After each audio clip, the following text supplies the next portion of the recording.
भले ही प्रदेश में बीजेपी सरकार बन गई हो, लेकिन गुंडा मवालियों का आतंक आज भी जारी। घटना उत्तर प्रदेश के फतेहपुर जनपद के सदर कोतवाली क्षेत्र के तांबेसुर नगर की है। बताया जा रहा तांबेसुर नगर निवासी राम सिंह मंडप गेस्ट हाउस के सामने रहते हैं। बेटी 13/10/2020 की शाम 5 बजे उनकी पत्नी पूजा लोधी अपने दरवाजे पर कुर्सी डालकर बैठी थी। तभी परिवार के ही लगभग आधा दर्जन लोग हाथों में लाठी डंडा लेकर महिला पर जानलेवा हमला कर दिया, जिसका सीसीटीवी फुटेज भी वायरल हुआ। महिला को मरा हुआ समझकर उक्त अभियुक्त घटना स्थल से फरार हो गए। पति के घर पहुंचने के बाद महिला का जिला अस्पताल में लेकर इलाज कराया गया, जिसके बाद स्थानीय पुलिस ने पति की तहरीर पर धारा 147, 148, 149, 307, 504, 506 आईपीसी के तहत मुकदमा तो पंजीकृत कर लिया, लेकिन दबंगों और रसूखदारों की बदौलत अब तक अरेस्टिंग नहीं किया, जिसके फलस्वरूप उक्त लोग आए दिन राम सिंह व उसकी पत्नी पूजा लोधी को जान से मारने की धमकी देते हैं। एनडी न्यूज ने जब महिला से बातचीत किया तो उसने बताया कि जिस समय दरवाजे पर शाम 5 बजे वह बैठी थी, उसके पारिवारिक भाई भतीजे अन्य लोगों के साथ आकर महिला पर जानलेवा हमला किया था, जिसके बाद महिला को गंभीर चोटें भी आई थी। इस प्रकार से महिला को प्रताड़ित किया जा रहा है, आए दिन धमकी दी जा रही है, जिसके चलते उसके पति राम सिंह घर से बाहर निकलते समय छुप छुपा कर जाते हैं, वहीं पत्नी और बच्चे घर से बाहर नहीं निकलते हैं। अब देखने वाली बात होगी वीडियो वायरल होने के बाद उक्त अपराधियों को गिरफ्तार क्यों नहीं किया। बीजेपी सरकार होने के बावजूद जिस तरह से दबंगई सामने आती है और पुलिस प्रशासन द्वारा किसी प्रकार की कार्यवाही नहीं की जाती, इसी के चलते बड़ी घटनाएं घटती हैं। अब देखने वाली बात होगी यह वीडियो सामने आने के बाद पुलिस कप्तान सतपाल अंतिल उक्त मामले में किस प्रकार की कार्यवाही करेंगे। उक्त दबंगों पर कार्यवाही हो, इस बात का इंतजार आपको भी रहेगा और हमें भी। सब्सक्राइब करें एनडी न्यूज चैनल को और देखें देश दुनिया की ताजा खबरें। इस स्टोरी को एनडी न्यूज के लिए कवर किया है रानू मिश्रा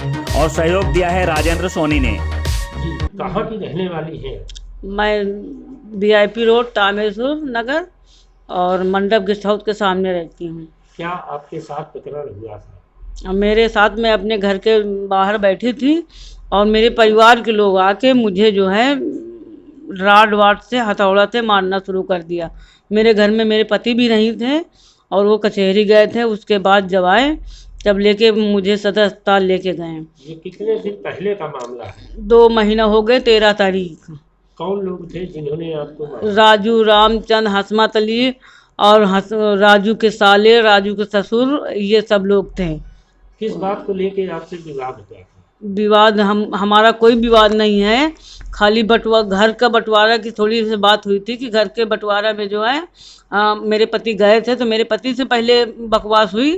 अब उसके बाद में जो है हम लोग कुछ ही बोले ही नहीं कि हम जब तक माँ जिंदा है तब तक हम कुछ नहीं करेंगे। उसके बाद जो है चले आए ये, बस उसी को लेके हमारे जो है ज़मीन में कब्जा भी करना चाहते हैं और उल्टा सीध मेरे ऊपर आरोप लगाए, कोतवाली में लगाए गए कि महिला इस तरीके के है, महिला उस तरीके से। कोतवाल साहब मेरी बात नहीं मानी, तब जाके मेरे ऊपर इतना बड़ा जो है केस करवा के मेरे पति का केस करवाया गया।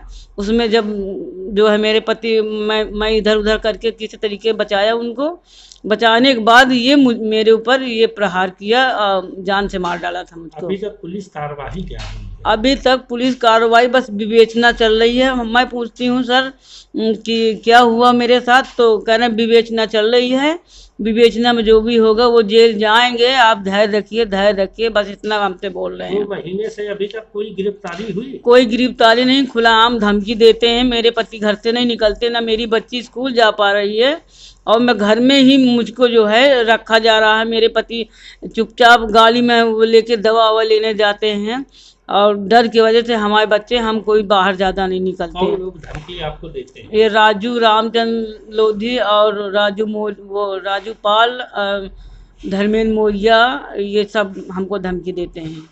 अभी आपने पुलिस प्रशासन को इसकी सूचना दी? सर कई बार दी हमने सूचना, लेकिन कोई सुनता ही नहीं मेरी बात को।